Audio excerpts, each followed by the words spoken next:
नमस्कार। हिंदी साहित्य में साठोत्तरी कविता का अपना अलग ही स्थान है। साठोत्तरी कविता के सबसे बड़े हस्ताक्षर धूमिल, और आज 10 फरवरी है, धूमिल की पुण्यतिथि।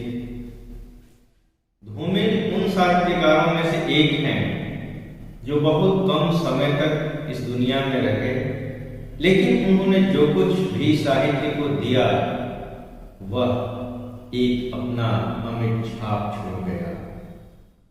धूमिल की कविताओं में उनके संग्रह संसद से सड़क तक का बहुत महत्वपूर्ण स्थान है, और धूमिल ने जो कुछ भी कहा है वह आम जन की भाषा में आम जन की पीड़ा, आम जन की संवेदना को व्यक्त किया है। उनकी एक एक पंक्तियां इतना सार रखती हैं कि कविता में वो कहते हैं कि लोहे का स्वाद लोहार से मत पूछो, पूछो उस घोड़े से जिसके मुंह में लगा। संसद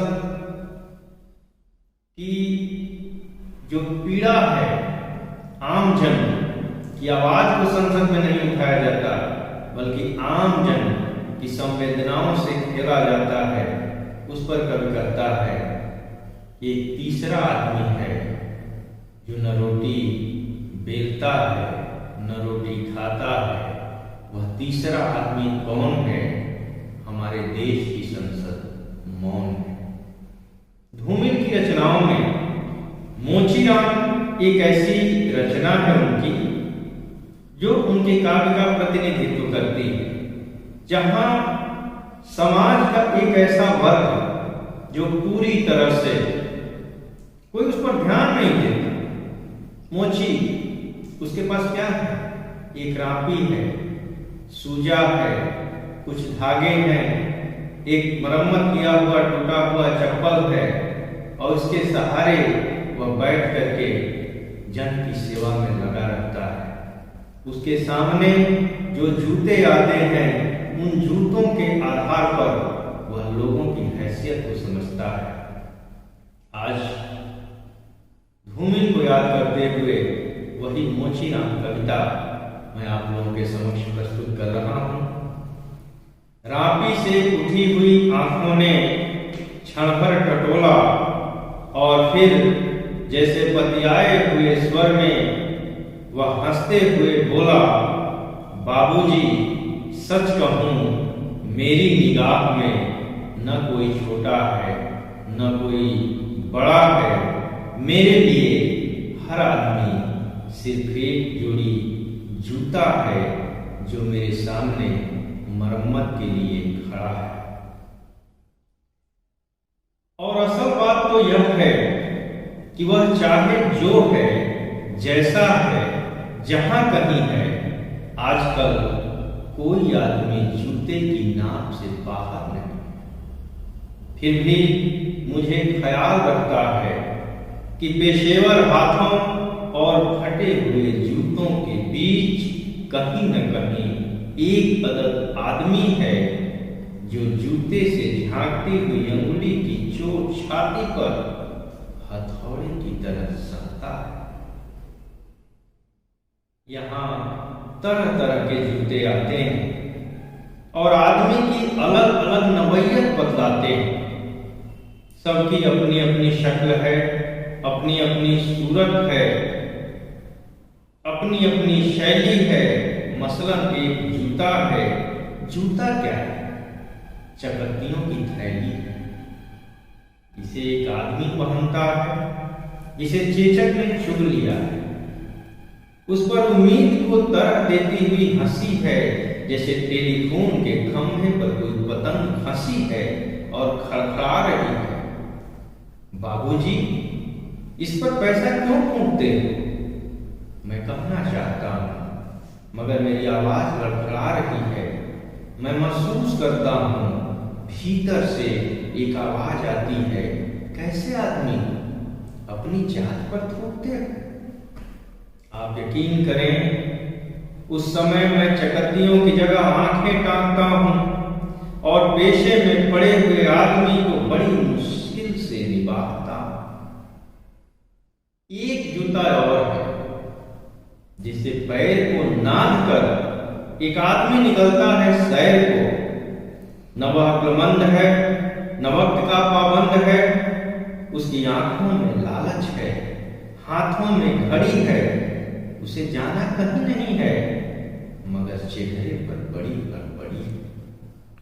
वह कोई बनिया या बिसाती है, मगर रोब ऐसा कि हिटलर का नाती है। इसे बांधो, उसे काटो, हिया ठोको, वहां पिटो, घिस्सा दो, जूते को ऐसा चमकाओ कि आईना बनाओ। ओफ, बड़ी गर्मी है, रुमाल से हवा करता है, मौसम के नाम पर बिसूरता है, सड़क पर आतियों जातियों को बानर की तरह घूरता है। गरज यह कि घंटे पर खटवाता है, मगर नामा देते वक्त साफ नट जाता है। शरीफों को लूटते हो, वह गुर्राता है और कुछ सिक्के फेंककर आगे बढ़ जाता है। अचानक चिहू कर सड़क पर उछलता है और पटरी पर चढ़ जाता है।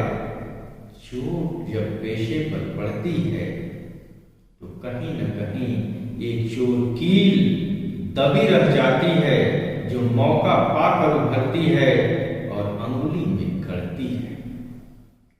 मगर इसका मतलब यह नहीं कि मुझे कोई गलतफहमी है। मुझे हर वक्त यह ख्याल रहता है कि जूते और पेशे के बीच कहीं न कहीं एक अदद आदमी है जिस पर टांके पड़ते हैं, जो जूते से झांकती हुई अंगुली की चोट छाती पर हथौड़े की तरह सहता है। और बाबूजी, असल बात तो यह है कि जिंदा रहने के पीछे अगर सही तर्क नहीं है तो रामनामी बेचकर या रंडियों की दलाली करके, पेशा करके, रंडियों की दलाली करके रोजी कमाने में कोई फर्क नहीं है। और यही वह जगह है जहां हर आदमी अपने पेशे से छूटकर भीड़ का टमकता हुआ हिस्सा बन जाता है। सभी लोगों की तरह भाषा उसे काटती है, मौसम सताता है। अब आप इस बसंत को ही लें, या दिन को तांत की तरह तानता है। पेड़ों पर लाल लाल सुतल्ले, हजारों सुतल्ले धूप में सींचने के लिए लटकाता है। सच कहता हूं, उस समय रापी की मूठ को हाथ में थामना बड़ा मुश्किल हो जाता है। आंख कहीं जाती है, हाथ कहीं जाता है, मन किसी झुंझलाए हुए बच्चे सा काम पर आने से इनकार करता है। लगता है कि चमड़े की शराफत के पीछे कोई जंगल है जो आदमी पर पीड़ से वार करता है। और यह चौंकने की नहीं, सोचने की बात है, मगर जो जिंदगी को किताब से नापता है, जो असलियत और अनुभव के बीच खून के किसी कमजात मौके पर कायर है, वह बड़ी आसानी से कह सकता है कि यार तू मुझी नहीं, शायर। असल में वह एक दिलचस्प गलतफहमी का शिकार है। जो वह सोचता है कि पेशा एक जाति है और भाषा पर आदमी का नहीं, किसी जाति का अधिकार है, जबकि असलियत यह है कि आग सबको जलाती है, सच्चाई सबसे होकर गुजरती है। कुछ हैं जिन्हें शब्द मिल चुके हैं, कुछ हैं जिन्हें शब्द मिल चुके हैं, कुछ हैं जो अक्षरों के आगे अंधे हैं। वे हर अन्याय को चुपचाप सहते हैं और पेट की आग से डरते हैं, जबकि मैं जानता हूं कि इनकार से भरी हुई एक चीख और एक समझदार चुप, दोनों का मतलब एक है। भविष्य गढ़ने में चुप और चीख अपनी अपनी जगह एक ही किस्म से अपना अपना फर्ज अदा करते हैं।